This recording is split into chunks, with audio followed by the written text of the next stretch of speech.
Okay, we're going to tackle tenses. Past, present and future tense. Okay, so the bane of most language students' lives, trying to come to terms with this. So let's have a look. Present tense, it relates to things that are happening today, here and now. All right, so it's pretty straightforward. Today, this has happened, the patient attended the clinic today, right? But what, suffering from asthma, he was treated with something. He was. So the next bit of this opening sentence is now things that have happened since he came into the clinic in the past. In fact, I could start off this whole video by saying I am teaching you about using tenses. So for the past, however, 1 minute, the last minute's now in past tense. Okay. Crazy, right. In OET writing, it's nearly always past tense that we use because we're talking about stuff that's happened in the past. And we are relating, we're passing on that information to our recipient in the letter. So we've got 3 kinds of different past tense that I want to talk about. The simple past tense, and there's what's called past perfect, and then there's imperfect, past imperfect. And not too bad. Okay, simple past tense. Let's try and do something here. Simple past tense. Now, when does that include? What time is that all about? We're talking about earlier today, maybe yesterday, maybe the last 3 or 4 days. It could even be last week. But beyond that, now we're getting into something what I would call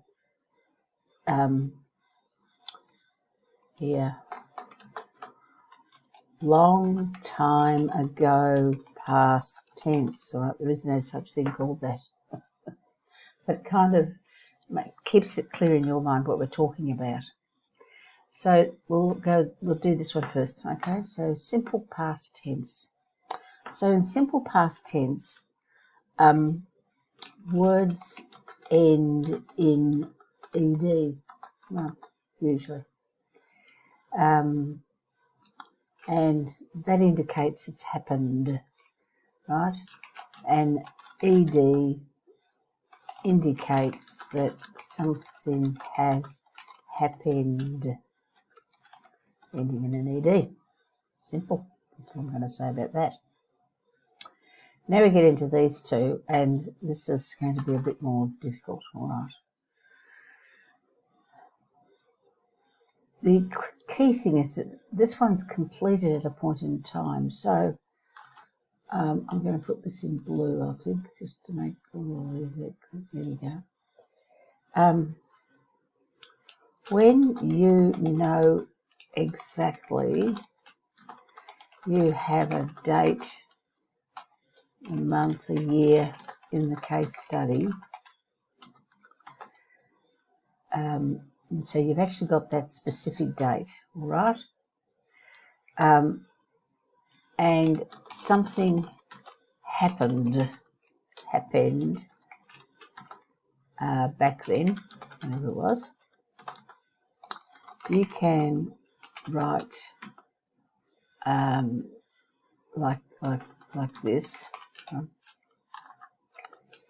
In 2019, the patient had an appendix, had an appendectomy, and has fully recovered. I should think so. All right. Ideally, if you've got a month there, so you could say September 2019, the patient had an appendix and has fully recovered. Right. Easy. So you've got an actual precise date something happened, so it's just had. And the inference is that this problem is not going to happen again, particularly with an appendectomy. You've only got the one, so once it's out, that's it. Now, we're going into imperfect past tense, all right? And this describes a completed event that occurred over a period of time. Over a period of time. Not at completed at a point in time. This is happening over a period of time. So here we would say, we don't actually have the case study does not give us a precise date, month, time as to when the patient started having chronic bronchitis. It just says the case study says that the patient's history shows chronic bronchitis and COPD. But we don't know when.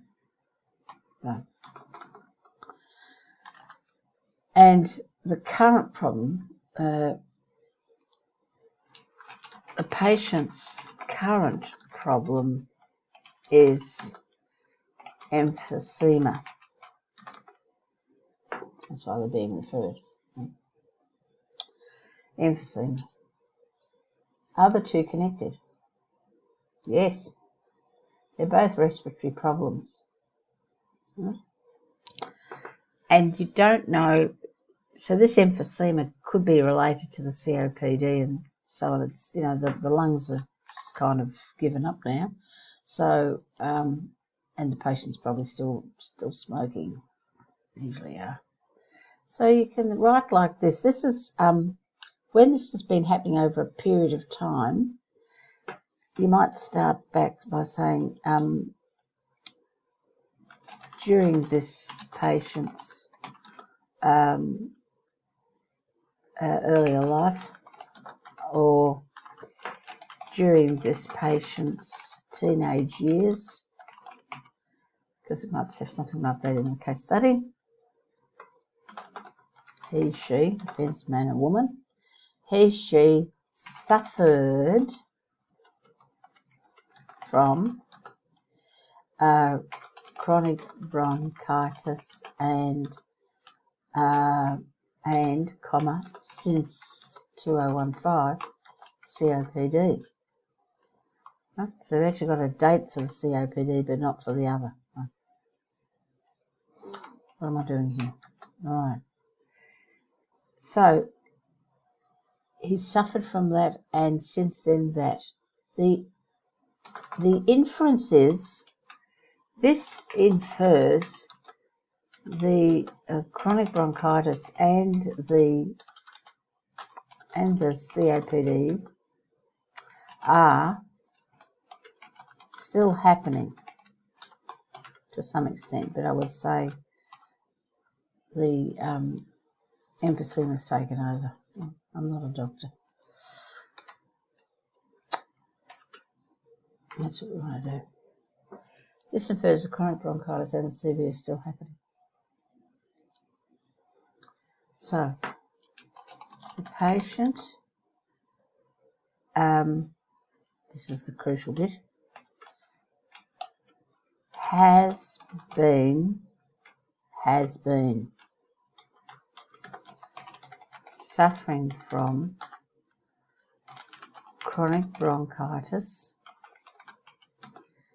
and COPD for several years. Oh, I don't want to continue. for several years and is now being referred for an opinion as to the best way forward to treat his/her emphysema. Right. The crucial thing is it has been suffering, right? Has been. Now, if I write all this again, I'll bring this up a bit. Wait a minute. Maybe I can do it up there. There we go.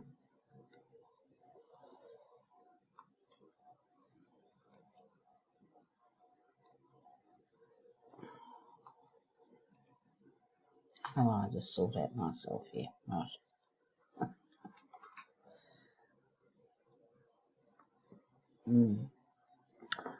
So the patient has been suffering. So if I now copy all this and down here, I change this to had been suffering from. Can you see the difference? The patient has been suffering from. So this means has been has got an inference. It infers the problem or problems are still going on. Right. This one had been infers the problems are now resolved. Very important.